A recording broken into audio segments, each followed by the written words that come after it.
It is Monday. This is the Burgundy Breakdown. Have you missed us?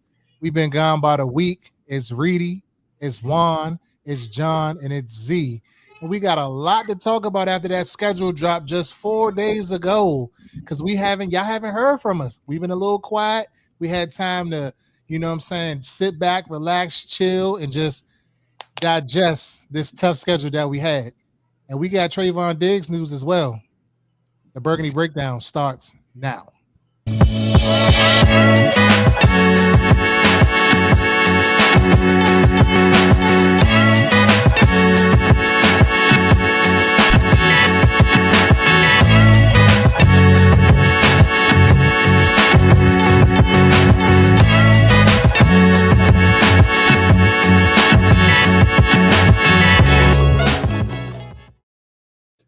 What's going on, fellas? Happy Monday.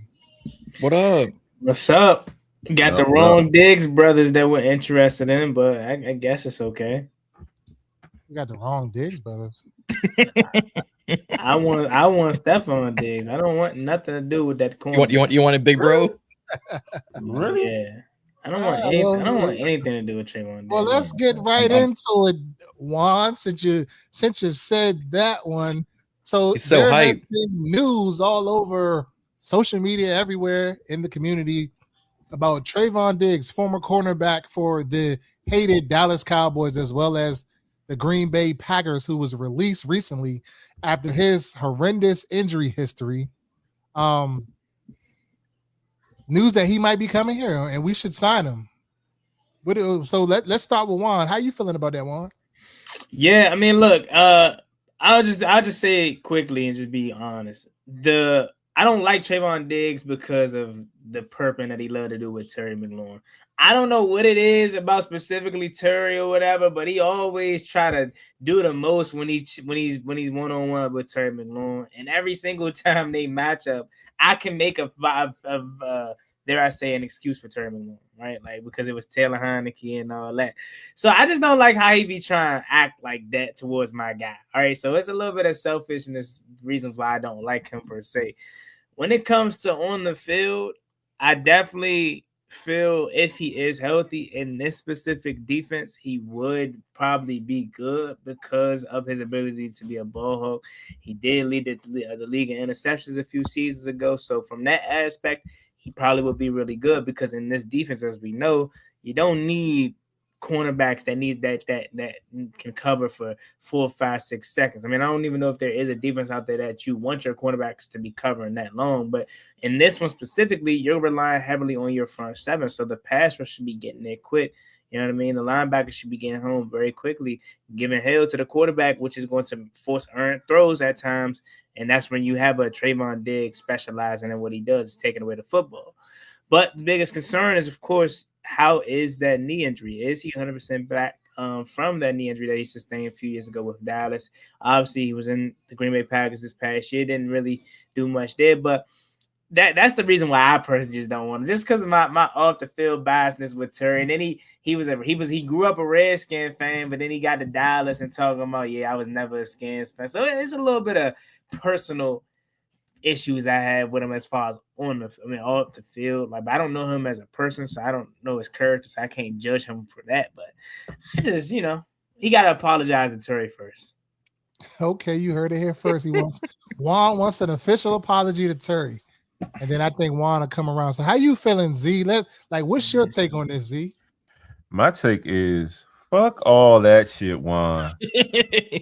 Fuck all that. And that's what you saying is normally how I roll with things, but like, we need a corner, we need height, we need aggression, we need something. And I mean, he's the best on the market in the corner room right now. We got the money, the familiarity with Dan Quinn. He's a scheme fit for Deontay Jones defense, the man coverage and the aggression and everything like that. Like you mentioned, you're not going to need him to be guarding a guy 5, 7, 8, 9 seconds. You know what I mean? Especially with what we're trying to, push on the front, the defensive front. So I just expect the defense as a overall to be better with more pressure. So I just I see it working out and it being a fit. If it didn't work out, it's not a big risk. I mean, 1-year deal for the super low, incentivized potentially. I just think it makes the most sense, in my opinion. Kind of like makes just as much sense as his brother to DC in a sense. We have two positions where there's need, and you could bring production in the room. Why not go get him? Z, what you mean? We got your man Antonio Hamilton. That's Reedie's man. Oh, that's Reedie's man. Oh, we good. We good apparently. We just read up on him. Yeah. So. Well, I mean, it sounds like Z is a guy that really wants a Diggs to be here in the building. I'm not necessarily sold on Trevon Diggs, but I mean, if they went out and brought him in, I wouldn't be mad about it. Like I'm in the middle. I'm neutral basically. If he could come in and he can win a spot on this roster, then come in, because he's not coming here to be a starter. So I'm not worrying about that. He's definitely coming here for depth and what he does as a press man corner. So we can definitely utilize that in the scheme that we think we're going to run, or we're anticipating running based off of what we're seeing in Minnesota and things, and the other spots that Durante Jones has been in other coaches' trees that he's been under. So we assume that's what they're going to do, but we don't know yet, obviously. So, this is all just speculations. But for me, if he comes in, he wins a job, cool, no problem. If he comes in and he's ass, cut him. You're not, either way, you're not losing anything. It's a 1-year deal, probably highly incentivized. So I mean, what Reedie says, give me weapons. That was definitely a weapon on the defense. A guy that's known for taking the football away. Hasn't really shown too much ability of taking the football away since 2001 when he had the 11 interceptions. 2021. Yeah, 2021. I'm sorry. I said 2001. That's crazy. Yeah, but I mean, it is what it is. I mean, we'll see. We'll see what they do. I mean, I don't even want to think about it, but I doubt if they're bringing in both Diggs. I mean, he does have the connection with Dan Quinn. So Dan Quinn, if anybody, being the head coach, knows what he can do. But I don't think that Dan Quinn will have his fingertips over this defense as he did in the Joe Witt scheme. I think it's going to be, like I said before, Durante Jones has the autonomy and full control of this defense to do whatever he wants and how he wants, and he's going to be able to bring in whatever players he wants to bring in for his scheme. I think Dan Quinn has basically relegated it into being a backseat role as it relates to the defense. But how you feeling, John? I'm kind of with Juan on this one. Like, there's other corners on the market I'd probably come in and test out. I'd test out a L'Jarius Sneed, a Kenny Moore, a Tre'Davious White, a Rasul Douglas kind of thing. Like, Trevon Diggs, to me, like, after that 11 interception season, he fell off, a massive cliff, and then he gets injured, goes to Green Bay, does absolute jack shit over there, gets cut yet again from Green Bay. I'm just like, it's cool. Granted, we need another, like, kind of what Z was saying, kind of another bigger, taller corner in the room when everyone's kind of 6'1" and below. So I'm not opposed to bringing in Trevon and Stephon if he comes over too. But it to me, whether he wins a job or not, I'm going, it don't move the needle for me. Bringing him or not. More? Oh, Trevon Diggs, right? Trevon Diggs, yeah. Okay, good. I'm indifferent with it. I'm just like, I'd rather give guys I know have solidified them. You can work in man or in zone. Like I said, Kenny Moore, Rasul Douglas, Trey White, L'Jarius Sneed. Like, I'd rather give those guys reshots than Diggs, who we've torched. He's picked us off. We've torched again, and then he got hurt. I want to say, if I can remember correctly, Tre'Davious White kind of turned back the clock last year with Buffalo. Like, he kind of had a little bit, a pretty decent year for Tre'Davious White standards of old.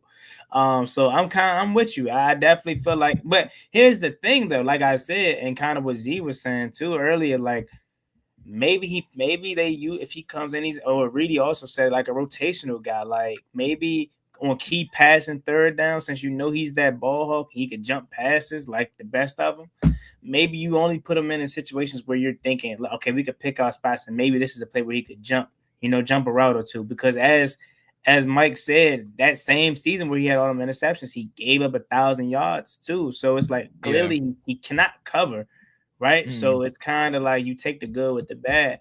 And then like at this point of the offseason, I mean, is this kind of just speculation, or do we genuinely think there's still cornerback interest out there? I mean, like I said, I know I was kind of BSing with the Antonio Hamilton thing, but that genuinely feels like some Adam Peters-ish. Like, all right, cool. Like was finishing it off.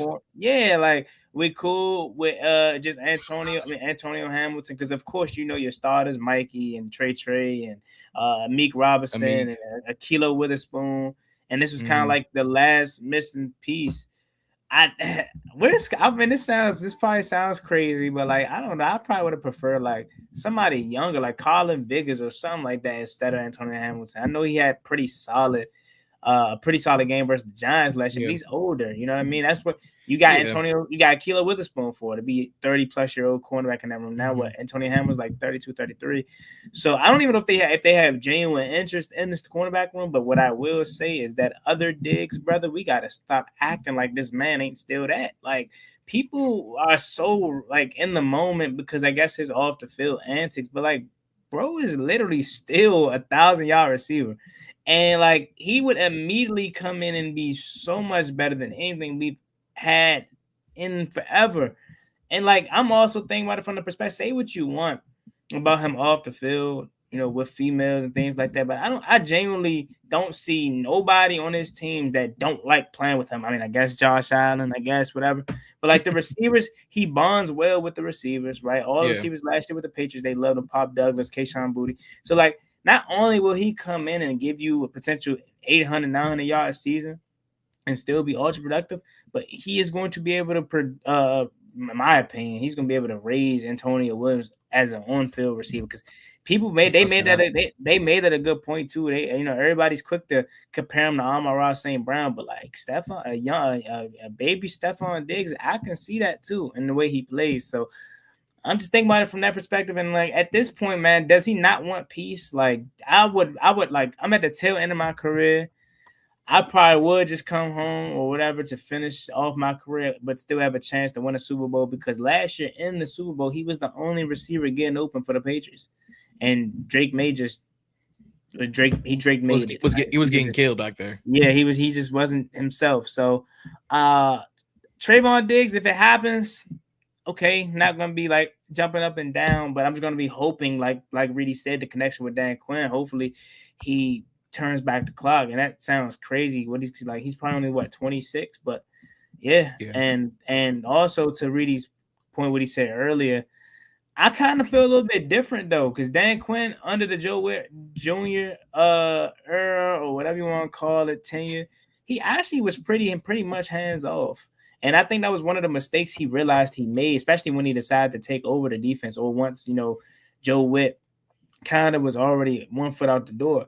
And he said, and I don't know how true this is, because at the same time, he could just be telling us this to our face, but he did say whoever we hire next, he plans on being involved in the defense. You know what I mean? And of course, he probably could be talking overall, but when he talked to Sonny, he said, man, I can't wait to coach you up. You know what I mean? Like, I know he's the coach, so he's probably doing say that to everybody, but I don't know. I think he's not going to be super hands-on, like controlling the defense. It's going to be Deontay Jones all the way, but I definitely feel like he's going to be more involved in installs and things like that, like, because he was very hands-off with Joe Whitt, and I think he realized that was a mistake.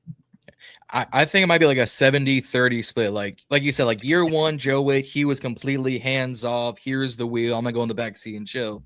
Last year, we get to the bye, not even the bye. We get to about week 10.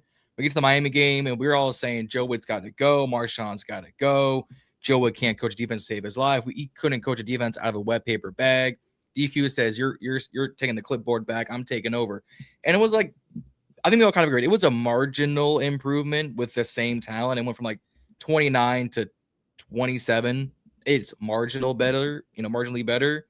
But I think to your point and what he said kind of this offseason is Durante came in ready to take the reins. And DQ's going to have his his way with it, his words, his advice, his, like be in the room. But I don't think it's going to be as hands off, like you said, compared to what I think it might be like a 70-30 split, sitting with 70% Durante, 30% DQ, especially with Durante going to the coaching accelerator program with Newman. Mm-hmm. That's what I'm thinking with that. You got anything, Z, on that? Or anybody else got anything? Because Juan had kind of rolled over into the Stephon Diggs conversation too. Do any of you guys want to hit on that? I mean, I just like I mentioned, I think both Diggs make sense, at this point, and just see what you get, and just go from there. I mean, we all know my number one choice is Ayuk, but if you get Diggs and you show you're not trying to wait, that's cool. And then Ayuk come available, you sign him too. Fuck it, and just roll with it that way. But I don't think you don't get Diggs because you're waiting on Ayuk, and I don't think you don't get Ayuk because you signed Diggs. Like, I think that'd be dumb. Mm-hmm.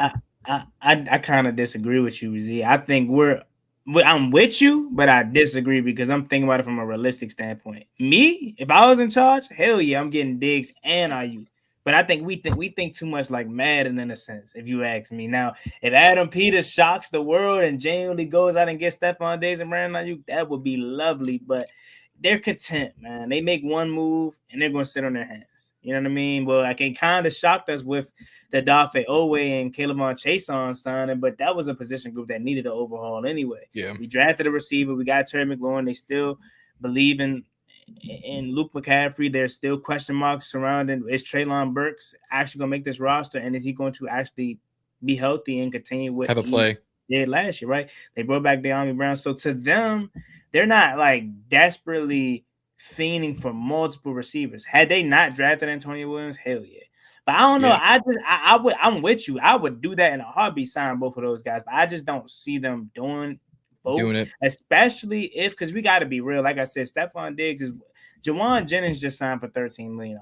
If you don't think Steph is not signing for at least 10, like, you're crazy. Yeah. So we're going to shove out a pretty good amount of money to him, as we should, though. Like, I don't think I'm still appalled that Juwan Jennings got $13 million. Stephon Diggs has the body of work to command that much money. It's Stephon Diggs. So I'm willing to give him the money that he wants to come for this one season, because I just know if healthy what he can do, and this is the best quarterback he's had since Josh Allen. I'm not going to say Jaden Daniels is better than Josh Allen, but I mean, maybe they could have a true rapport because I'm trying to think, during his time in Buffalo, his best two was Gabe Davis that one year. Like, maybe Khalil Shakur came along a few towards the end of his tenure in Buffalo, like he's never had a true legit other guy. So to have whoever we get, Brandon Ayuk, Stephon Diggs, whoever, they're going to benefit a lot from Terry McLaurin's presence and Chig. And I think, coming to the defense of AP for a second, we were in the market for Alec Pierce. If we had all known then that it would have taken a 7th round pick to bring in Michael Pittman Jr., I think we would have traded next year's 7th to go get him for essentially a rental. I think we were in the mix for Tyler Linderbaum. We were in the mix for a lot of these like higher echelon free agents, and it just didn't happen. Pierce took the hometown discount. It was $2 million plus to stay in Indy. TL went to Las Vegas for a bag. Again, it was a 6th for Michael Pittman and a 7th to go to Pittsburgh. Like, compared to last year, where we were sitting by the computer screens, by the TVs, like, wait, and the first signing was Javon Kinlaw. We said, yeah, so that set the tone for this offseason. Versus we were an hour and a half into this year's free agency, and we were here and we were second on Pierce's list. We were fighting for number 1 in Tyler's. We were, in the ranks for some of these other free agents. We were in the mix for Romeo Dobbs. We were in the mix for some of these other guys. So I think the fact that, like you said, we brought back De'Ami, we brought in Van, and I've said my pieces on them. We drafted Antonio Williams. They still believe in Luke McCaffrey. They brought in 2 good young wide receivers to the practice squad. It already feels better than last year's case of free agency and the wide receiver room. Diggs is, like, I'm with you guys. Diggs is 100% an immediate upgrade. It gives Antonio another true quality, high talent veteran to learn from. Whether you say he's a baby Amon-Ra, a baby Stephon, a baby Terry, say what you want, what Antonio Williams could be. Having Terry and Stephon as your two kind of leading guys of, oh, these guys are my mentors. They're going to take the bulk of the shares, and it gives Antonio a second to get himself into the game versus what I was saying last week where he's automatically wide receiver too. I'm not opposed to it, and I would sign Diggs sooner rather than later. But it shouldn't be like you sign Diggs, you don't get Ayuk. You sign Ayuk, you don't get Diggs. I'm kind of with y'all now in terms of just go get both, but it's now just wait and see of does he go back to New England? Because him going back to New England with the Vrabel Rossini drama is hilarious to me. They said that he doesn't even have interest from New England. It's between us and Kansas Right. City. And I could see him going to Kansas City if Pat Mahomes would start week 1. But if Pat Mahomes isn't going to start week 1, I don't see it'll be Justin Fields starting week 1. Yeah, I don't see that panning out for him. But yeah. But they could also do that to pad that receiver room because they don't know if Rashee Rice or Xavier Worthy is going to the courts this offseason for all their bullshit.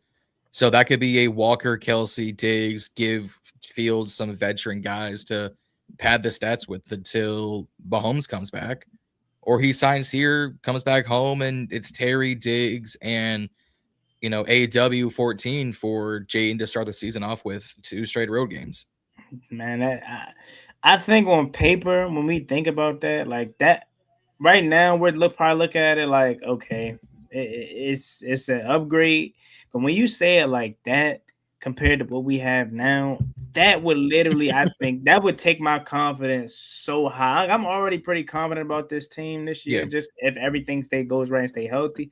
But like to go from Terry, Chig, AW, as you said, that you're the first person to give him a nickname, so that might be tough. AW, and then you add Ayuk or Stephon Diggs. Now like that is amazing. But when you sit right now, it's Terry, is AW, a rookie receiver that hasn't done anything yet, but we do have high hopes for. And Chig, and then who's that 3? Luke McCaffrey, right. So that definitely goes from A to so I definitely think that whatever we do is going to be a major upgrade, and that I think that literally would finish off our off season. But to answer your question, if you're talking about tonight, I'm taking the Spurs. Overall, I don't know, but I'm taking the Spurs just because of the long layoff OKC had. I don't think they're gonna be ready. Give me Wembanyama, the Alien and Company versus Shea 2K or Shea 2 MVP. Is it you want to give your prediction before I go? Jalen Williams back too. J-Dub. All right. Yeah, so I would say I'm in the same train of thought as Z on this one. I think so. Here's where I stand. I stand that we cannot continuously sit around and wait for Brandon Ayuk and whatever the tomfoolery that the San Francisco 49ers are trying to pull or whatever they're trying to do. The best course of action for Ayuk, if he wants to get to DC, is to just show up. You show up, then you force them to have to start paying you. You don't go on that list, and they can't really they can't find you. They can't start doing all of the dumb shit that they want to do. So just show up. If you really want to be here and you're trying to get here, the faster you'll get here is if you just show up and just be there. You don't got to do shit. You just got to be there. You got to show up. So I'm like, okay, bring it in to Stephon Diggs for all that you mentioned. Juan, outstanding player, has produced over numerous seasons. He was producing in the season when he got hurt. So definitely an upgrade for the wide receiver room. So if that's what we need, a weapon to solidify our number 2 wide receiver or our 1B wide receiver situation, because I don't think you could disrespect the Stephon Diggs and say he's a number 2 receiver when he's produced at the level that he's produced at over the numerous years. You know what I mean? Because if you look at his stats, he got 1,000 yards. You know what I'm saying? Terry's barely getting 1,000 yards, but he's getting 1,000 yards. But Stephon Diggs has continuously gotten over there. So you got to give him a 1B nod at the least. You know what I'm saying? We're not going to knock him out of the 1A conversation, but at the least, he has to be at least a 1B. And then, you know what I'm saying? If Ayuk, if he falls to us, and y'all want to pick him up, pick him up. We'll figure that shit out later. Okay, we got all of these. We got Treylon Burks. We got Luke McCaffrey. Yami and Van. Brown, we got AW. We got okay, we have guys, but that's a good problem to have. You want to have guys. Like if you look at, I say this all the time. If you look at the good teams, they have 5 and 6 weapons, 2, 3, 4 fucking receivers that can come in and hoop. Like maybe your top 2 ain't having a great game, but your number 3, your number 4 is cooking. You know what I'm saying? But that's what you do when you have other good route runners and you have other good receivers on the team. It opens it up for other players. Can you imagine stretching the field with Chig, White coming out of the backfield, even Bill coming out of the backfield, and Terry, you got Diggs and you got AEW. You bring in a Diami. I think Diami is going to be our number 3 receiver. Like under further investigation, I mean, he has to be our number 3 receiver. At this point, Treylon Burks is in the the making, could possibly being that, but we don't know. Oh no, not number 3. I'm sorry. If we bring in a Diggs, then Diami will be the number 4 receiver because you still got to give the nod to the rookie based off of draft pick. Everything. So I'm moving a little bit too fast, but yeah. Why the sudden frown, Z? Because I mean, he was a 3rd round pick. What makes based off what draft pick makes him an automatic? I'm just saying based off of what they're saying that how they're going to utilize him. I mean, they can utilize him, but that doesn't automatically make him the number 3. No, that does. Utilize him like that as a number 4. That does. That You does. don't draft him. You don't draft him that high to come in and that high. He was a 3rd round pick. Y'all talking about that high? Y'all act like he top 40. Okay, but compare the 3rd round picks we've taken at wide receiver. Compare Luke McCaffrey and Antonio Williams. They had nothing but high hopes, high expectations. We had every coach. Look at the film. That's night and day. Look at the film. I hear under the that sun. part. Not to cut you off. I hear what y'all saying about like when we draft the other guys and we put them on the field and all that, but we ain't had shit in front of them anyway. You know what I mean? If you go out and you get in a situation where you end up with Diggs, that's somebody in front of him, especially if you bring in Ayuk, he's in front of him. You know what I mean? You don't just automatically move Diami behind him. I get it, but it's like that shit not automatic, guys. I hear what y'all saying. He got to earn that shit. He got to earn it, but you don't just automatically move Diami in because he was on the team and he was fucking playoff Diami. The regular season, he was. I'm not saying automatically. I'm not saying automatically, but the rookie just don't walk in above the guy. I think you draft him for him to be in that position. It'd be different, Z. I mean, in my opinion. Go ahead. Go ahead. Go ahead. No, go ahead. Go on. I would feel slightly different had Diami signed a contract extension and was here like continuously throughout his time period. But the fact that he left, didn't have nothing produced in Jacksonville, was a late ass free agent signing. He can be easily replaceable, right? But again, the third round picks are shit. I don't care what nobody say. 3rd round picks. That's the premium spot to start drafting like guys to fill out your roster, and also with the expectation of competing immediately, especially with our situation with not having that many picks. So yeah, it's a 3rd round pick technically, but shit, that's our 2nd round pick. And when the way they talk about AW, they say he should have been a 2nd round pick had he not had the hamstring injury, had he not got hurt last year. He was first round of Clemson wasn't trash this year, right? So I slightly disagree with that just because the expectation and also just man, like it ain't nobody else in front of him or behind him that we can just say he immediately. Now he's going to have to work for it. If he come out there dropping passes, not doing nothing, then okay, he can lose it. But if we had to say right now how they entered training camp, he's going to start as the receiver 3. Now will he finish? Right, that's a different question. Correct. You know what I mean? So correct. So to finish up what I was saying, like. Bring him in. Like we can't sit around and wait on Ayuk. We have to do something because we need the help. Like I don't care how you spin it, how you shake it, how you throw it, whatever. We need to help our receiver. Yeah, I guess I ain't even catch that. How you shake it, I didn't catch that either. Damn. We were like, we were gonna let him just finish his so good, Reedie. I ain't catch it. Reedie. I don't see the pause, but he said I ain't catch it, Reedie. Oh my god! All right. No, that one is okay. I'm with you on that one. Okay. He said pause, and he said he don't see the pause. I mean, I'm saying pause because it's kind of like in this era, you're forced to say pause for some regular nigga, shit. you said shake it, spin it, twirl it. You shake, I Bop didn't say it. nothing about twirling, bopping, none of that. Man, Now bopping you it. reaching. Now you reaching with that brother Malcolm ass shirt you got on that little ass zip up. Who the fuck is this nigga right here? Kevin Robinson talking about dumb. Who the fuck said something dumb? Yeah, who's saying that? We wanted Noah Brown right before the season started. Let him get in football shape. Who you talking about? He's talking about. Yeah, who you talking about? Brandon Ayuk? Like, who is you Why is Noah Brown even being mentioned? No, because I was a Noah Brown stan last year. I thought you know. But then he got hurt. Everyone kept getting hurt. Oh, I guess he typing. But yeah, like, you know what I'm saying? Like, we definitely got to make that move. And I would rather sign that Diggs over the other. But if they did sign the other Diggs, I wouldn't necessarily care. I mean, because it's minimal. Like, if it really don't hurt us because it really ain't no money. You know what I'm saying? And as long as he ain't knocking somebody out that needs to be, you know what I'm saying, producing in there or producing it, it really doesn't matter at this point. Yeah. And they be so worried too. They do. Carter was saying, what do you lose by signing him? Hell, maybe we can get 2 for 1 and get his brother too. I mean, that's kind of our point. If you get both, for probably under what, $18 million combined. I'm with that last comment too. Sooner than later, you got to bring him in now.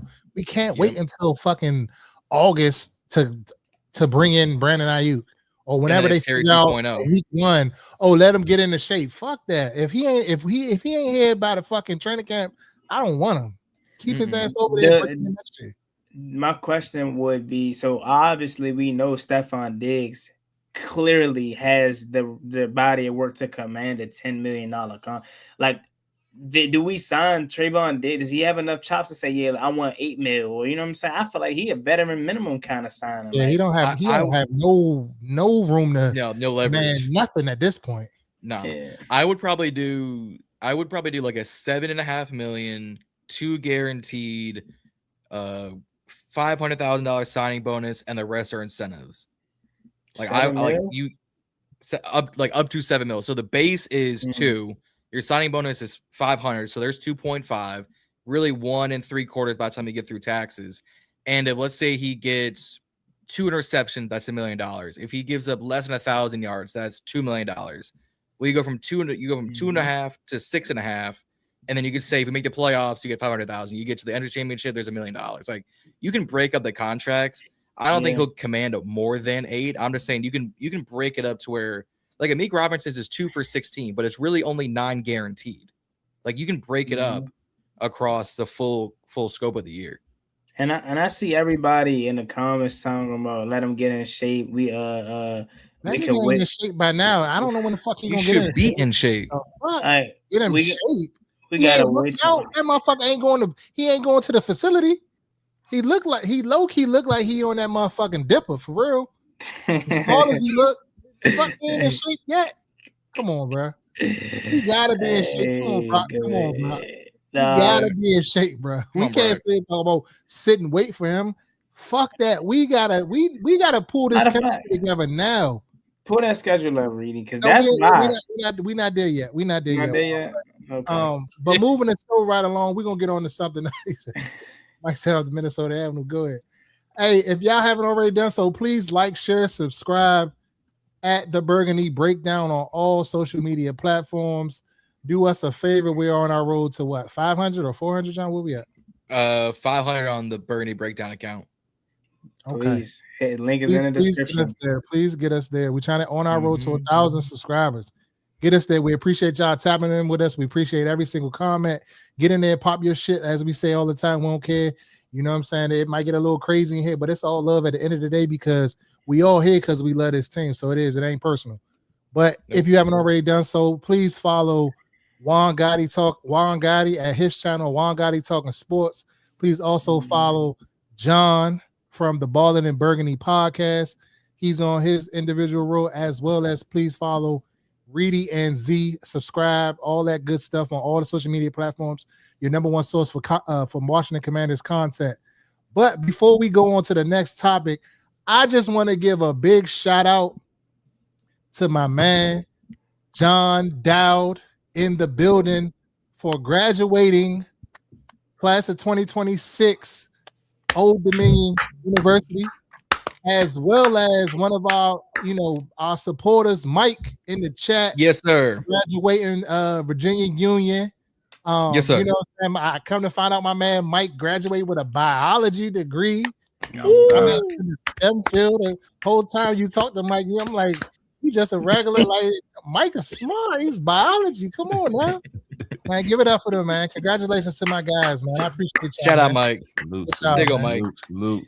Yeah, John, you had the Superman out. I ain't even know you had that much hair. I had to get a little cut. Yeah, okay. That's all right.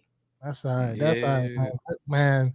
That's love, man. Ain't nothing like, what I'm saying, men, graduating with degrees. That's big. That's big time, man. Because we already got it kind of tough. Black men as well as white men, everybody, all men got it tough. So if we can kind of do something, what I'm saying, that might have not been necessarily in the plans, that's just big. And I support it all. So, man, from me to y'all, man, salute, man. Yes, sir. Appreciate it. Shout out, Mike. Bachelor's of Science degree. My man, you is one smart motherfucker, apparently. Yeah, man. Biology is crazy work. Bro.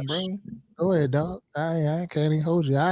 Whole time I thought Mike was a I ain't gonna say it on here, but whole time I'm thinking about when I'm talking to Mike, I'm like, hey, Mike a regular. I see the biology. Just a guy. Oh yeah, Mike out here. Go ahead. You thought my man Mike was a jag, huh? I was about to say. Just a guy. Go ahead. Now, he said, why wait for any player? They waited for Cosme. Cosme was already on the team. That's though. different. Like, what do you mean? He was drafted. Steph is in shape. Why Steph played last year. We have not physically seen Brandon Ayuk play football in a game 2 years. 2 years. So nobody's in football shape at the moment because they don't have all that plastic on.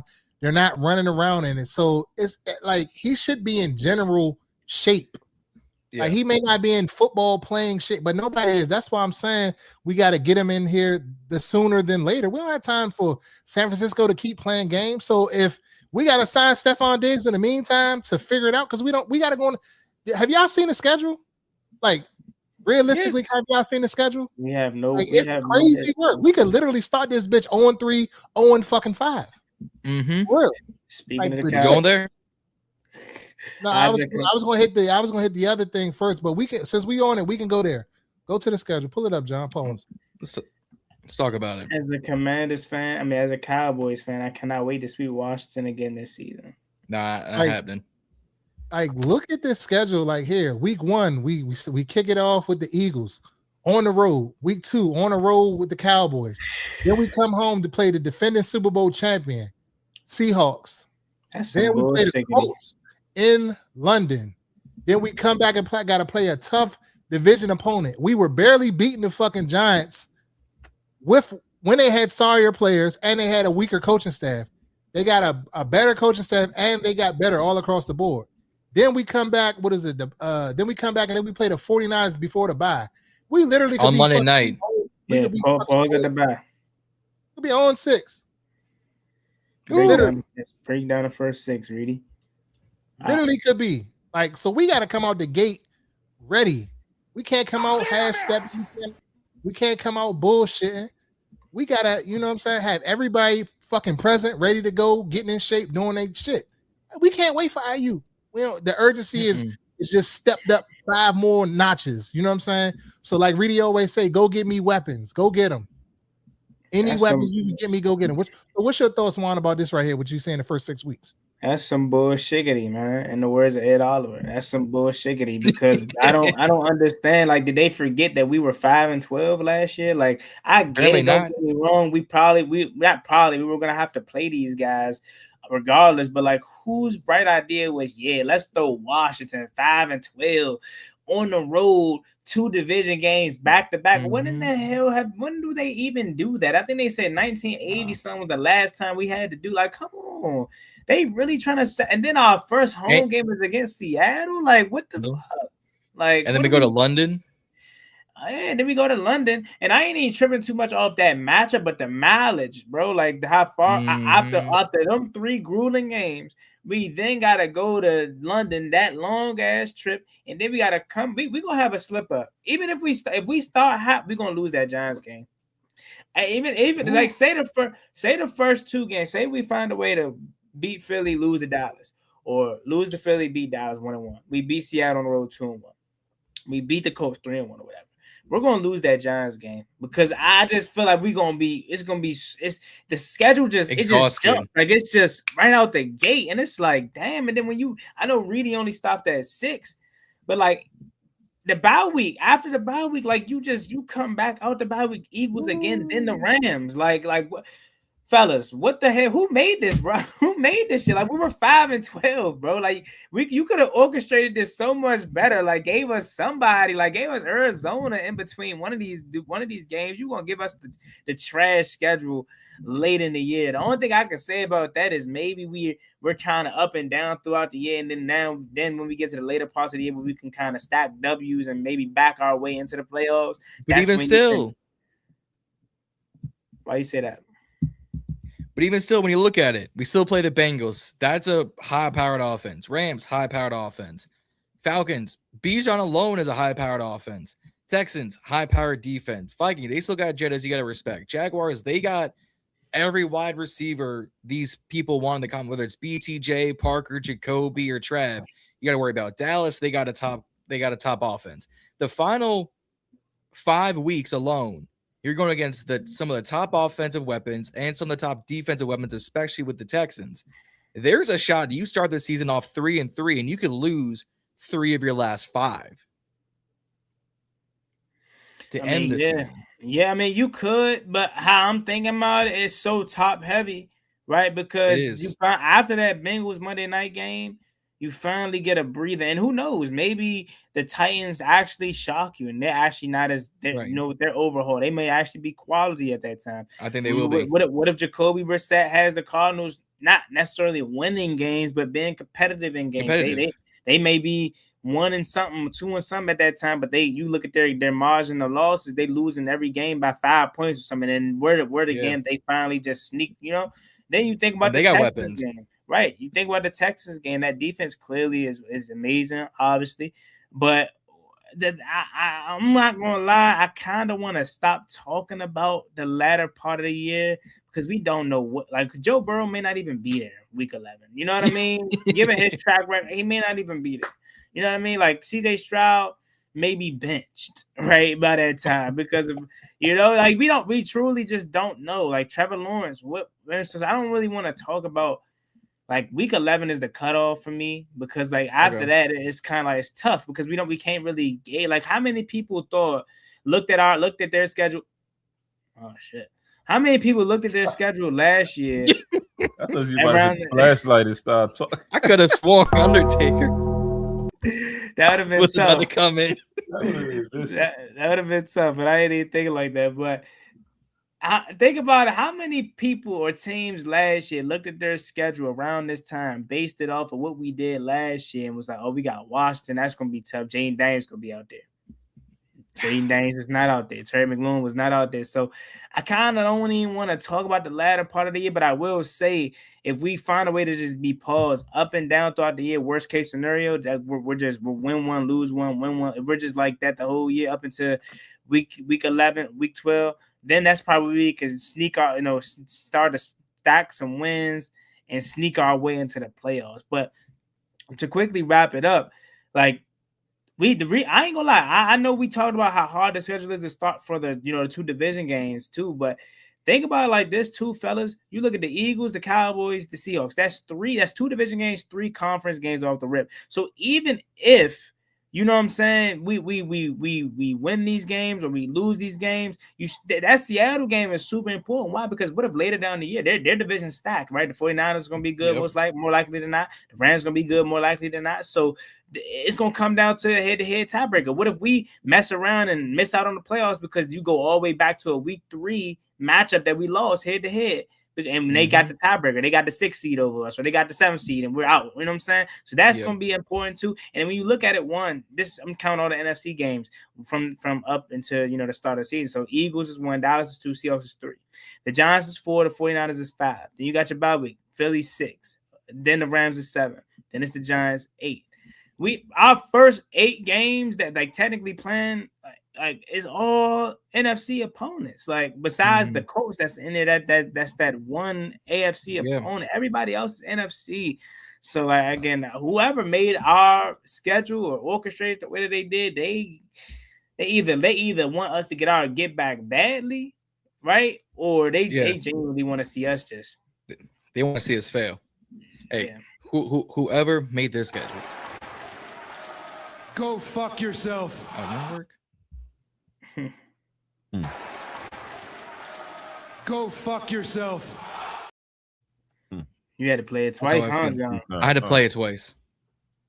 It didn't want to work. But no, to your point, we all joked about the Bengals last season. They lost week 1 against the eventual AFC champion New England Patriots. You swap that out, Bengals might make the playoffs and have a better year with Joe Burrow. If they win week 1, like 3 straight conference games, 5 of your 6 before the bye is conference games, Eagles conference, Rams conference, Giants conference, Cardinals conference, Falcons conference, Vikings conference, Cowboys conference. 11 of your 17 games are obviously in conference. You need to win at least half of your division games just to be competitive to win your division. If you don't beat the Seahawks, you got to beat the 49ers. If you don't beat the Rams, you got to beat the Cardinals to make it interesting in the NFC standings. So this is a very and it's like 2 road, 3 home, 1 road, 2 home, 1 road, home, road, home, road, home. It's like, can y'all give us a second to put gas in the tank, change the oil, make sure our serpentine belt is actually up to snuff, because we about to get miles on these planes. Well, apparently they said we're going to be like, was it like 3,000 less miles than we traveled last year? Yeah, they did say something that. like that. So, I mean, it's feel like we knew who the opponents were going to be. Like, we're not scared of none of the opponents. It's just the way they stacked them for me. Yeah. The way they stack these games, like fresh out the gate. Like, but I mean, it could be said that we'd rather get it out the way earlier than later. But like that first 6 weeks, shit, we're playing 5 out of 6 division games in the first 10 weeks of the season. Yeah, that's crazy. Well, shit. I mean, the back part of the season, I mean, it's cool, but goddamn. And then we got the week 7 bye. Like, yeah, I like that though. I like that. I would prefer it around week 10.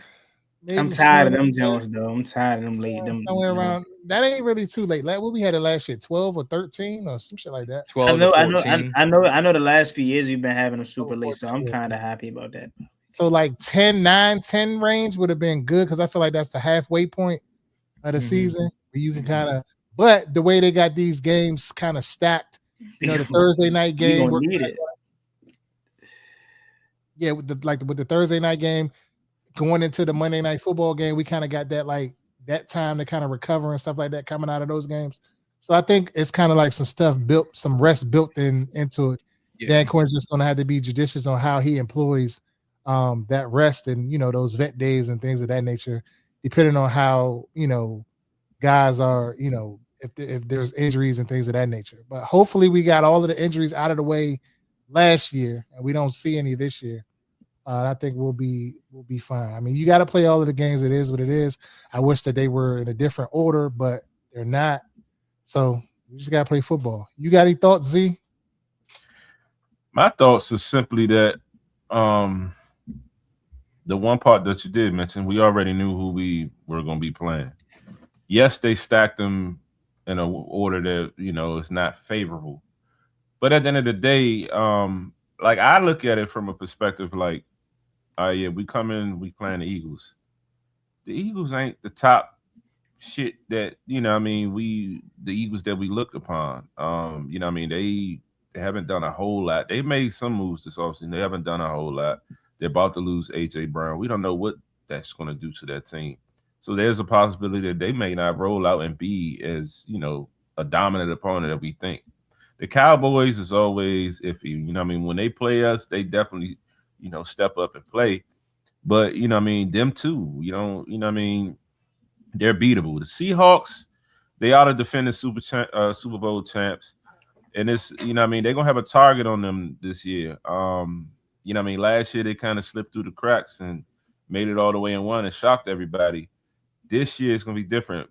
A lot of times, back-to-back years, Super Bowl teams, they don't come out and be the same teams that they are. They did lose Kenny Walker. He was a huge part of their offense. You know what I mean? So it's still a lot of things considered. Like I hear us, the narrative is, oh man, the schedule is stacked. We got to go against this. We got to go against that, man. We could be 0-6. We could, but we also can fuck around and be a lot better and come out of 6-0 or 4-2 or come out of this situation in a higher regard than we thought. So I think I want to just lean and lay in that bask in that stance as for the schedule and just have high hopes because again we don't know who we gonna be playing. Yeah, and you come back, you gotta think from our perspective as well. Our defense is gonna be totally better. Like we can't be as horrible as we was last year. Our offense will be totally better with Jaden on the field. Now of course, he still got to be healthy. We're not dealing with the same offensive scheme where we got to worry about them potentially getting hurt so much. There's a lot of changes going on that I don't think we're really fully considering when we make these thought statements around just the schedule itself. We aren't the team we were last year. I'm not saying that we're going to come out and dominate, but we have made progression in areas of need, and the expectation should be that there should be some change in that. So it's a we'll see type thing. Yeah, I don't want it to be confused. My concern about how tough this schedule is as if we're going to lose or come out so like that. No, I'm not saying it from that perspective. I'll even take it a step further to say, kind of to your point earlier, like it may be better that we're playing Philly week 1. Why? Because there's no true film that they could prepare for on us except for last year. And Jaden didn't play really much last year. We don't have film on them, so it's going to be a fair actual game. Or not that it wouldn't have been had we had film, but that's kind of a plus to say they don't know what Sonny Styles could be. We don't know what Mekhi Lemon could be, right? Stuff like that. You look at the Seattle game. I'm with both of y'all. I actually think Seattle will regress. Same with the Patriots, but like Seattle's still going to be really good because of that defense. But they did lose Boye Mafe. They did lose Kenneth Walker, right? Sam Darnold. Clint Kubiak. I'm still very much sleeping on Sam Darnold. Yes, they lost their offensive coordinator, Clint Kubiak. So they very well could catch fire at some point, or they could be regression. But I do think week 3 is the perfect spot to get them at, right? Because you don't want to catch them as they're rolling, right? And because around week 3, they're still going to be trying to figure some things out, right? Mm-hmm. So I'd rather play Seattle week 3 than have to play them like week 9 when things are figured out, because even when it comes to the Colts game, right? Like I like that Colts matchup being right there in that pocket, because who knows if Daniel Jones is going to have it figured out. What if Shane Steichen, Daniel Jones, Jonathan Taylor are truly that again, and they're not a one-hit wonder, but we really don't know because it's still going to be super early. And that's if Jones is back healthy. Yeah, I mean, they said technically, again, we don't know, but technically they say that he's on track to be ready for week 1, but of course, like we don't know that to be certain. But like you said, like our team has made massive upgrades. Like I'm not ducking nothing. I don't think we're going to just be trash outside of injuries if anything happens of that nature. But again, it's tough to kind of see a way that we navigate this schedule without having any kind of hiccup. Like that 49ers game, that scares me. Like I can't lie. Like regardless of if they're good or not, we just never play the 49ers well, especially in Santa Clara. Like I really don't know what I will say. Go ahead. And now they have Mike Evans. Yeah, right. I can't even say that. Never mind. I was gonna say I ain't even tripping on Mike Evans, but like it's Mike Evans. You gotta respect the man. But like Yeah, it's Mike Evans. I can't even try to make it. But It's who Mike said? Evans, I mean, he CMC. might not wishing it on him, but he might have a fucking pulled hamstring that week. Like you know how he be with those practice facility electrical stations. Mhm. So I will say one thing though that selfishly that I like. They gave majority of all of our bump games at home. Besides Yeah. that 49er game, we got Seattle at home. That's gonna be a good one. Cincinnati at home. That's gonna be a dandy. Rams. Rams at home. Like if you're somebody that's gonna be in attendance for a lot of these games this year, Texans, Falcons. Texans, Falcons is good ones too. Obviously Dallas, Philly, like that Sunday night. Yeah. Like they gave us a lot of our bump at home. So we don't have an excuse to not show up, fans, in terms of giving them their support from the stands. So that's one thing I say. And then last thing, all that shit that they was talking about us being 5-12. This is how you know you got one of the ones at quarterback, right? Because even with us being 5-12, they still gave us 4 national games. You know what I mean? Had we not had JD5, we probably wouldn't even have 1. But solely because of who's under center, we're still center of attention. I mean, we're starting off the season 2 weeks in a row in America's Game of the Week. Like, come on now. So, yeah. And then London, and then Monday Night Football, and then primetime, and then Sunday Night Football. Mm-hmm.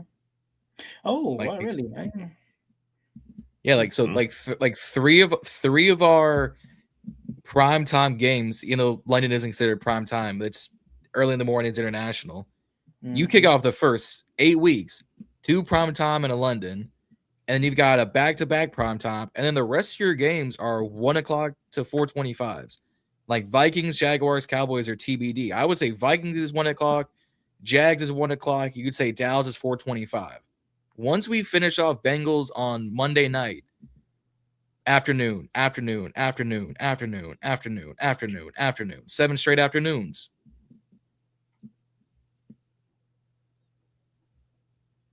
Mm-hmm. So I'm with you on that one. Damn. Want to get to some of the comments right here? Yeah, that's what I'm thinking. Well, saying, oh no, we don't have IG yet. Anybody got IG up? Any comments? No, I don't. All right.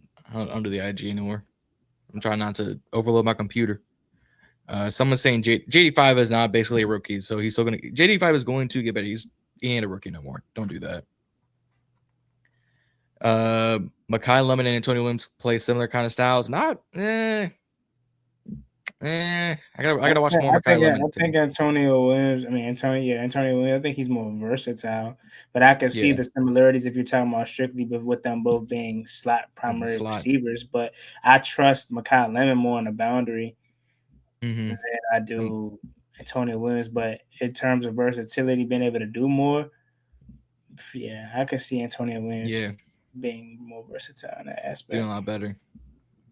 Yeah, I mean, because we know AJ was a commander killer. So I will say I'd much rather have my hands tied or full with Devonta Smith. And because I mean, don't get me wrong, Devonta Smith, he does pop his shit against us, but like I be thinking a lot of people be jazzed. Maybe I'm tripping, but a lot of people be jazzing his production against us. I don't know. Maybe I'm missing something though. Devontae casually be like flaming your team up. You be coming to him like, how do you get 95 yards already? Yeah. Well, now I know he popping against other teams, but I don't know. I be feeling like I don't know. Maybe I gotta rewatch all his games against, but he do not be like OC how they be making it out to be like his production. It just be productive plays. Like he make one downs, bomb catches get him in field range or touchdowns. Like the one play that I remember, he the reason they lost against us in that rookie season of Jay and when it was at home when we knocked Hurts out. He dropped that pass. Had he I was the drop. Yeah. The game would have been over. But I'm needless what I was saying was I'd rather have to face Smitty and Mekhi than AJ. But like I ain't gonna say that AJ trade not in the works, but like come on, get this shit going. Cause like I don't want it to be like last second. We're waiting until June 1st. Okay. They are. They're waiting until June 1. Like 2 weeks to where all of these chips are going to start falling, and we'll start seeing a little bit more. The picture will be a little clearer around How the is he league. not? How is he not basically a rookie? He missed a lot of games last year. Well, he played in all of his games his rookie year for one. And I ain't about to. I love JD5, bro, but I'm not about to give him that excuse. Oh, he basically a rookie because he missed. Oh no, had he missed 10 games year one, then missed 10 games again year two or something like that. Okay, I get it. I could say okay, maybe you're right. If he went down the JJ McCarthy route of injury, bad play, injury, 100%. I'm good with him too, bro. Jeremiah Smith, though. What you mean? What we gonna have to tank? What you mean? Yeah, we ain't that brother, tank for Smith. That brother going top what? 10 pick right there. Top 10, he'd be top 3. You got Peyton's fucking nephew. I got Arch Manning and probably Dante Moore will be your top 2 picks. It's going to be like Arizona and the Dolphins picking top of the rounds, and then it's going to be like a Las Vegas at 3 probably, and Jeremiah Smith and Fernando Mendoza or something. Like he will be gone quick. Fernando and Mendoza. like Mendoza and Jeremiah Smith together in Las Vegas. That would be some work. Oh, I'm burnt. I'm burnt. I'm like, what? Oh no, I'm looking at the mock draft. They got Jeremiah Love going at 2 to Miami. Oh, brother. Jeremiah Smith. Yeah, I got any more comments y'all want to hit before I hit this last topic? Off defense, talk about something. Y'all see what Dietrich Weiss said about JD5 on NFL Network? I didn't see it. Pull it up. Let me find it real quick. NFL Network, I don't think you can pull that up. They're gonna flag. Right? Let me see if I can find it on. They definitely just play the audio. That's what I'm gonna try and find it on X. Oh shit! Here we go. Hold up. I'm gonna turn my screen off real quick just because I don't want to be caught frozen. Ain't giving people ammunition. I'm on the wrong account. That'll do it. I was wondering why my shit was broken. No. We definitely know. What?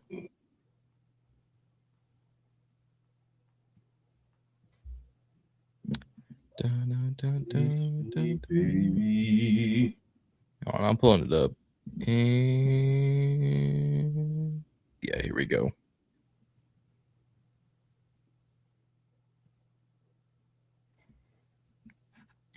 Yeah, it's on X, so I'll just share the whole screen and we can watch it. Make it easy on that way. Get that off my screen. Share NFL Network. All right, y'all seeing it? No. John about to get us flagged, bro. You owe me money. John. You owe me some money, John. We on X. You should be safe. On X, that don't make it safe. It's NFL Network. That's gonna that logo gonna be. Oh, gotcha. Yeah. Let me. Yeah. We can't cover. Just play the audio and cover it. Well, you can't do that. That's one. You would have to share your whole browser probably instead of just the specific screen. Or you could just play. I could just play the audio from my phone or something. Oh yeah. Let me do that. Hold up. I don't know why I didn't think of that beforehand. That's what I thought you were doing first. Here we go. I got it. Guy who got injured last week. Here we go. All right. He got that look in his eyes, or something he said. You weren't the only guy who got injured last year. It felt like it was just one of those seasons where nobody could stay healthy in Washington, including your quarterback, Jaden Daniels, who dealt with a lot through his second year in the NFL. Sometimes through those trials, you learn things about yourself. You've seen Jaden a little bit, at least, I would imagine, coming back in this offseason. What do you anticipate seeing from him as he goes into year 3? Well, really, everybody's hungry. Everybody's hungry. Everybody's ready to go. And our leader, Jaden Daniels, is doing his thing as well. He's phenomenal. He has that look in his eyes that he's ready to take over the league. Saying what he's supposed to be saying. Yeah. What else do we go to say? I wouldn't put too much far into that. What else? I'm not gonna get up there and say, yeah, nah, man, I don't know about my man, bro. He just like I'm not about to sit up there and talk down on him, even if he probably I ain't even seen Jaden in these pictures, which is kind of odd. Like these OTA pictures or whatever. Like I ain't been seeing, so I don't even know. Not saying that he's not doing his thing, but like, what is Dietrich Wise supposed to say? Like, Right. We're not hungry. We're gonna repeat the same thing we had last year. So right. It ain't pause. It ain't a lot to chew on from that, if you ask me. Respect. Did we ever hit on the whole Jaden situation with the quarterback on Netflix? Did we hit on that last week, or did that happen after the fact? And that happened after the fact. So let me hear y'all thoughts on that. Starting with you, Juan. Yeah, I definitely was excited when I saw it. You know what I mean? I felt like the whole cast, this is probably like the best cast that they've had since they started this series. When you talk about Jaden and Cam Ward, and I mean, even I'm be excited to see Joe Flacco. Why not? Because last year he had a freaking hell of a like up and down year, like thrusting. I think was last year the year that he got traded to Cincinnati early on, or was that he already was in Cincinnati? It was a year before.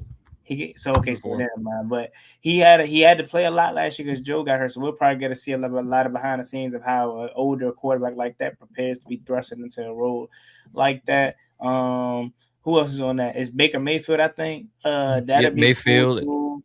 So this cast is kind of loaded. The only thing I hate is like I wish they would have put him on there coming off his rookie year. Right now we're gonna have to relive the miserable 25 year for him and seeing how he was really able to manage that and things like that. But we'll probably see some behind the scenes of like maybe Yeah, but I think go ahead. I'm good. Go ahead. Yeah, but I think actually for me, I mean, I don't necessarily mind it. Yeah, it was a shitty season, but I think that's the beauty in it. Like seeing how your quarterback operates when things aren't going well. Yeah, it's all good. Oh yeah, he's this when it's going good. Yeah, let's go. Let's jump on. You know what I'm saying? Let's jump on the bandwagon. But how does he handle that adversity? How was he? Like I'm a guy that always wants to be a fly in the room and see what's going on in the building. I want to see what the vibe was in the building while we were going through that stretch. You know what I'm saying? Like, so we got to make it a positive. Okay, yeah, it wasn't the prompt and circumstance that it was, you know, when we made it to the NFC Championship game, but we can get valuable intel as a fan base out of this. And I don't think it's going to negatively affect anything that's going on the team now because it was last year. Like there'll be some idiot online talking about, well, why is he on that? Not really knowing that it was last year that they got all of this footage. It's already done. You know what I'm saying? So like, oh, that was the reason why he wasn't playing because the cameras were around. They're not bothering the player. He's going through his normal routine. They're just, okay, maybe at home or something like that when he's not in the building. You know what I'm saying? Like they're asking him questions, his mother and whomever he's with or whatever in his house or whatever like that. If he was married, his wife or whoever, maybe we might see Juju on here. We never know. You know what I'm saying? But hey, I'm here for it. Like I think it's going to be a good series. You know, you got Cam Ward on there. Baker Mayfield played actually pretty good last year. Joe Flacco. You know what I mean? You know, I can't wait for it to come out. So that's just my thoughts on it. Yeah, same with me. I'm excited for definitely get to kind of see the behind the scenes. Just anything that evolve around our team and kind of, you know what I mean, where you can see the stuff that we don't, you know, because all we see is what's on the field and all we see is what they tell us. So being able to kind of see that, like I said, the behind the scenes thing is just going to be exciting and intriguing. And, you know, you're going to be able to learn a lot about the process and Jaden in a sense, period. I'm sure they probably talk about his dealing with the, you know, Kyron Lacey situation, you know, his connection with his mother and, you know, how things may work there. It's just, this could just give us another side and really get to know Jaden because all we see is Jaden, the quarterback. So I'm intrigued and definitely going to be tuned in. And that's saying a lot for Z. Z being tuned into anything. Z don't be catching none of that shit. I'd be like, Bobby, you watch this? Did you see that? Nah, send it to me. I ain't see it, but he don't be. My man be too busy in that lab with the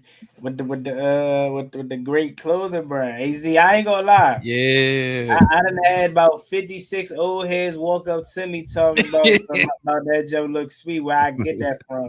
I might. Oh, you would?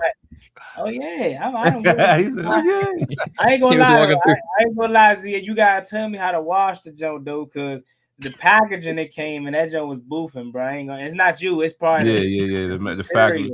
Somebody else said they washed theirs. Just wash it in cold water. Don't dry it though. Don't dry. I ain't gonna lie. When I first put it on, I was like, "Did Z sent me?" He told me to get a small. I was just struggling a little bit to put it on, but I mean, when you see it on me, pause. It looks regular. It looks probably big, to be honest. But like putting that joint on, I said, "Oh." But yeah, the old head is really rocking with that Joe. He came to me, said, "Yeah, man, I got some burgundy some joys." He's talking about, you know what I'm saying? So I done gave out the link about 6-7 times. My man, appreciate you. Nah, you definitely made it for the old heads though. They definitely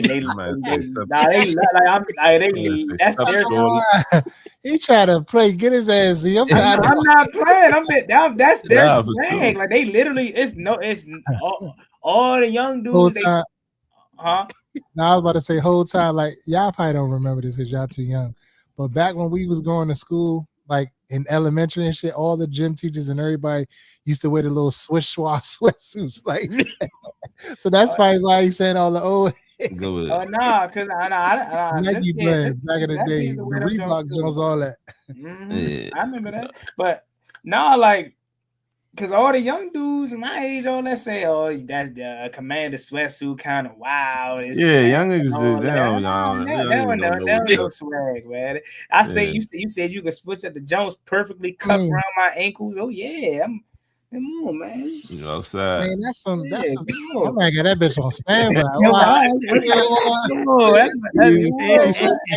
got my hell raised on. Look at my man a little commission and shit off this. You know what I'm saying? Yeah, man. Come on. That's what's up. Yeah, man. Come on. And I got the head to go with it, man. I'm really an old head at heart, man. I'm telling you. No question. Yeah. John, you got something to say about Juan? You keep making these faces. No, I'm just going along with this shit. I'm just going along with the ride on this shit. Z, what he trying to say? I mean, Reedie, what he trying to say, Reedie? I think he's John and Juan. Get his ass. John. Reedie trying to set some shit up. Keep hyping. Nah, but I mean, finally, I mean, if nobody has anything else on the, what we talked about the Netflix special, anybody else? Nah, we can go with So, I've been told I haven't seen the footage because I kind of been not encapsulated into the community as much the last few days since I've been out of town and all of that. But I'm hearing that Jake Moody, as well as Juice Stevens, the rookie, the undrafted free agent that was signed out of Iowa, they were what? What was it? What was the numbers? 18 for 18. What, John? 18 for 18. Both in OTA sessions or through what, John? Rookie minicamp. Rookie minicamp. So Moody was at the rookie minicamp kicking. Wow, so this is a true kicking competition. That's all we can ask for. Yeah, they say you better get your ass here. You better get ready. Because they're kicking from, I think the longest they kicked was 60 yards, and they both went 18 for 18. That's what I'm talking about. 60 the longest was 60 and 58, something like that. Yeah. What Moody couldn't do during the regular season? I like it though. We wanted a real competition, so this is what we getting. I mean, it's only gonna make each other better. Yep. And they only gave Moody what? They gave Moody $4 million on a 1 year? Something like that. Because they even asked him in this press conference when they brought him back. They was like, yeah, do you anticipate a battle? Do you anticipate being here? He was like, yeah, I'm just here for the time being, in the moment. I don't really have I can't really talk about what they plan on doing, but I'm gonna just come in here and try to basically win the battle. But I kind of look at it like I'm conflicted because I'm kind of intrigued with both guys. Pause. that need to be paused. Jake Moody is currently under a 1-year contract with the Commanders of value $1.5 million. So 1.5 is 125,000 guaranteed money. Oh, that nothing. Shit. But no, like I'm kind of intrigued with both options. Like I would love for Moody to work out finally. Right, we get a young kicker he's 26, but he's still considered a veteran. And finally, it's our time to get one of these retreads that actually panned out and they figured out, the kicker situation in their head for the next 10 plus years or whatever may have you. But then at the same time, I'm kind of intrigued with this Drew Stevens rookie guy. Like, it's like, hold on. Like, maybe he is something. 18 for 18 in camp, strong-ass leg. Like, maybe and 60 yarders. Yeah, 60 yards. Maybe he could be the guy. Like, I'm kind of intrigued with both options. I don't really know who I would prefer because it's like, with Jake Moody, I feel like you have a better chance to keep Drew Stevens on the practice squad because I'm not going to lie. We need to keep – I feel like they would give Jake Moody the job partially because they know that they will probably be able to keep Drew Stevens on the practice squad. We need to. I don't care what nobody says. Like they need to implicate like an emergency kicker, like or something like that, because we need it. Like it's so many times where these kickers go get hurt late in the season and you're just screwed, bro. Like I know we've seen it. I had our fair share of years we had messed up kickers, right? Was it Chris Blewett and all that after Dustin Hopkins got hurt, like it was so much. So we've been down that road before. I need a kicker that's going to be able to be on a practice squad just in case Jake Moody gets hurt or something like that. Because I think they're going to ultimately give that to him. But I'm intrigued with both options, and we'll see. It'll be a very fun training camp battle though, like neck and neck and all that. If they truly going to make the learn, and like Z and Reedie say, like we have been clamoring for this for years. I've been talking about having kicking competition since Dustin Hopkins. Even if you don't plan on using them, right? Even if you just gonna bring a kicker in just so he can make competition. He can iron sharpen iron, keep your actual kicker that you're gonna keep sharp. Always do it. So I'm all for it, man. And we'll see exactly how this plays out into the summertime. Yep. I'm all for it. I would let them alternate between the preseason games. Let Moody take the first game. Let Stevens take the second game. Maybe we kind of figure out how to go from there because I think they cut the 53-man rosters kind of during that final month of August. So, like I said, I would stash him on practice squad, make him a restricted free agent. Like, don't let him leave.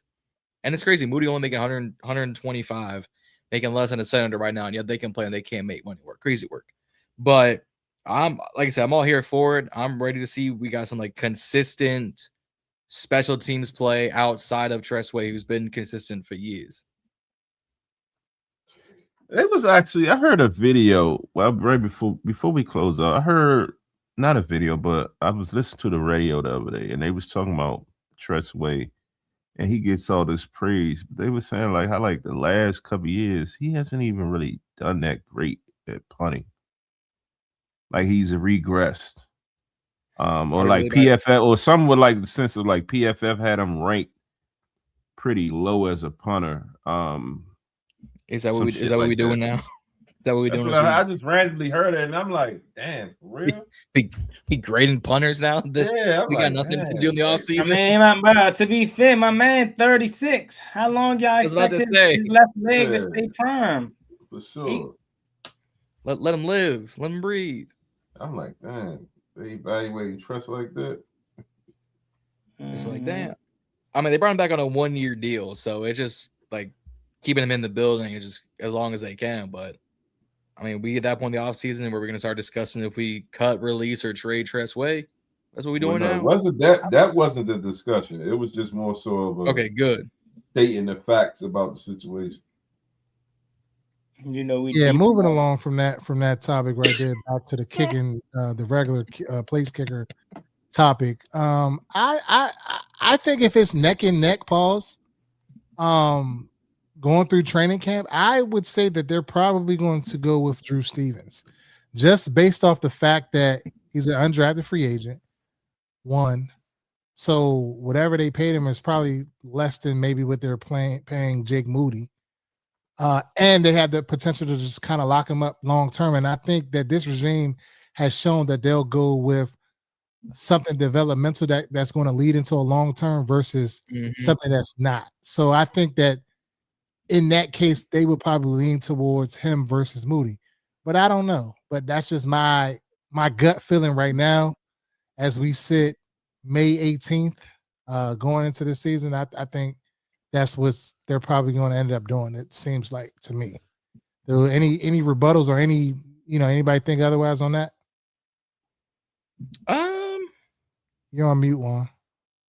From the perspective of the money situation, it'd be if Jake was making like some crazy amount, like, you know what I'm saying, probably like at a 1.5. Like, Drew Stevens probably gonna make that maybe. I'm with you. I'm like I said, I'm conflicted because we can't really go wrong. Both outcomes would be amazing because Jake Moody's only 26. He has the experience already too. So it's like, all right, cool. He finally figured it out. His third stop. But then it's like, damn, this young Woody 20, 21, 22, like, man, that'd be amazing. The only downside to that is, though, you got to expect some rookie hiccups, though. Like, he may miss a kick. I'm not saying Jake Moody won't miss a kick neither, but he may have a little stretch where it's like he going to have more of a crutch in a sense, right? Because if we say we do start Drew Stevens and he good to start out, but then he hits a rookie wall, people going to be like, he good, he just a rookie, he in a slump. Jake, but then it's gonna be like, what do we? Go ahead. If we keep hearing noise about Stevens, and we're not even in the mini camp or anything, we're in OTAs. If we're going to continuously hear he's not going to be around. I'm talking about stash him on the practice squad. Depending how he performs in the preseason. If he's lights out in the preseason and like other teams are hearing about it, yeah, I don't really think too many people checking for him right now. Now, once Adam Schefter and Ian Rappaport start to report, and let him go out there in the preseason and he come to town and get to talking about, how Kay gets. She get in town. Yeah, she already glazing, so she looking for anything else to glaze on. Damn, Reedie, that's glazing. Damn, Kay. She glazing. She is. Damn. Yeah, that's my dog. That's my day one. But I'm just saying, like, she definitely is like overly like hyping us for real. I'm not saying that we shouldn't be hyped. We should be hyped. But I'm just saying it's like it seems like as if it's like I don't know how natural it is. It feels like it's forced a little bit to me. I mean, I feel that way if she was just doing it. She's been doing this shit for like 4 years now, 3-4 years. Like she's always same with what's my man name? Cal? Is it Cal Brent or is it Peter Strake? One of them always rock with us. So whatever. Oh, it's probably Brant. But yeah. And so we got anything else? Any more comments? Anything else before we close out? Maul saying we gotta look at this DC defenders kicker making kicks on the parking lot. Matt McCrane, this defenders kicker. Matt McCrane, he's a 30-year-old kicker. He had his fair share of time in the NFL. I was all for signing him. I was interested in him, but now they're not gonna bring in 3 kickers. Like that'd be crazy. Maybe with their season being over, because we probably ain't gonna go back to back no more because Joe and Tamaru out for the year now. But what happened with him? I seen that they was tired of. I seen that they only lost 2 games and then they lost, or they just. No, they still gonna get in the playoffs, but Tamu out for the year. I think he had a concussion or something. So a concussion out for the year. Well, it's not. This season pretty much over. They got like one or 2 more regular season games, and then the playoffs. Yeah. So. Yeah, but no, I ain't got nothing else. Let's see. Any other? No, John, we got nothing else. Bye. No, we good. I'm playing. We started early, so we did start early. I like that. One of these 70-yard kickers. I mean, I don't blame him though. This nigga Z just like one of them niggas back in the 60s. He's still mad. See, I ain't gonna lie. Still mad on his profit. I gotta come with and tight your fit up though. This nigga got the zipper all the way up to the top, though, to the tip. Man, that's how you supposed to wear. That's how you wear your shit. Oh my god! You be out here like this? Yes, quarter zip that shit. Fuck you thought? Want me to be out here like that? Nah. Yeah, not in the office. Not in the office. No way. Hey, go ahead. Hey, it was this one time we went to the back show. Your man Mutt had on a shirt like that was zipped with the tank top. We fried his ass. fried his ass, Z. We was frying his ass for like 3 hours straight. That was the Damn. funniest. A 40 fried his ass, but I was dying laughing. Nah. Oh much. Girl and Damn. rest in peace, 40 Day. Rest in peace, man. D Mill, man. Damn. That shot. Damn. Yeah, some One good time. time. For sure. See, Juan, that's all we did. Like our group of friends, like that's all we do is Joan. Like we said, we gonna be 50 still joning, and I'm 40. We 40 and we still joning. Like we just every time we get around, niggas get to tapping and shit. See niggas tapping. All right, nigga Joan start cooking you under the street. You don't even know. They ain't hip to the tapping now. Pause. It ain't even niggas always on that gay shit. Go ahead. God, you said it, bro. You said they come Yeah, you said it. He said they come around and get a tap in this shit. Like what? Like what? No. John, I know your Kyle Rudolph looking ass ain't saying that. I don't want to shove your short ass, like entertaining looking ass. Hey, I told you, read. I told you got his notes today, Reedie. Heterosexual Chris Paul looking ass. Rudolph the red nose looking ass. Bro. I know you're not talking to me, boy. Boy, Tim the Tool Man Taylor looking ass, Go boy. ahead, bro. About to spock his ass. He said Kyle Rudolph. That's 3 weeks with the same one. You gotta come with something original. I ain't say Kyle Rudolph before. Nah, we said Tyler Lindenbaum last week. Yeah, I ain't That's say a Kyle new Rudolph.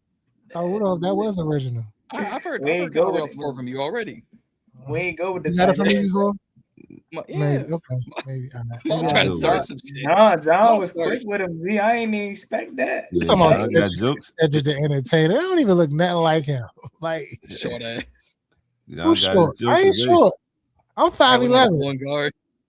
Yeah. I look like I look like a pulling guard.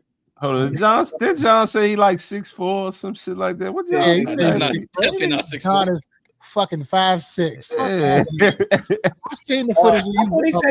I thought he said he was like 6'1", 6'2" or 6'2". some shit like that. Like, He like like 6 Cap. Cap. Call it Cap. Now he's so fucking parched. I've been drinking all night. What you talking about? Go ahead. John, your face shine. Hey, when John get you swearing like shit over there. You had a shit in there. put some Tana oil on his face, boy. About Greasy said face definitely. About said definitely ain't no baby oil or nothing. No. Go John, why ahead. you sweating so much though? Sweating Bro? like shit. Nah, man, I'm sunburned is what I am. I am sunburnt from I had Saturday. a shit at that graduation yesterday. Fam, not hours, 4 hours, and then 90-degree heat. You can't just step after you get your. You Nah, gotta man. sit there the whole time. Bro, we had to be there from 8:15 until at least 12 o'clock outside. Shit, Joe. Man, I'm trying to hype it talking about John can fight. Nah, I do feel like John could definitely hype put it. paws on somebody though. I'm on the smock Maul ass now. That's like he trying to hype it. Talking about he could jump. He can't fucking jump. John saying anything. Some chat GPT shit he done pulled out of pulled from something. Go ahead. Maul trying to hype it. But nah, man, if nothing else, man, we are the Burgundy Breakdown. You can follow us on all social media platforms on our road to 500. Well, we're at 500 on our way to 1,000 subscribers. Please tap in with us every Monday night is the new time, 8 p.m. or 8:30ish, somewhere in that range. Through the remaining of the off season, going into the season, the next stop would be mini camp. That's our next big agenda item. But any breaking news that we have until then, we'll be on to let y'all know about that. If nobody else has anything else, I'm Reedie. I'm Z. I'm John. And I won. We out. Peace.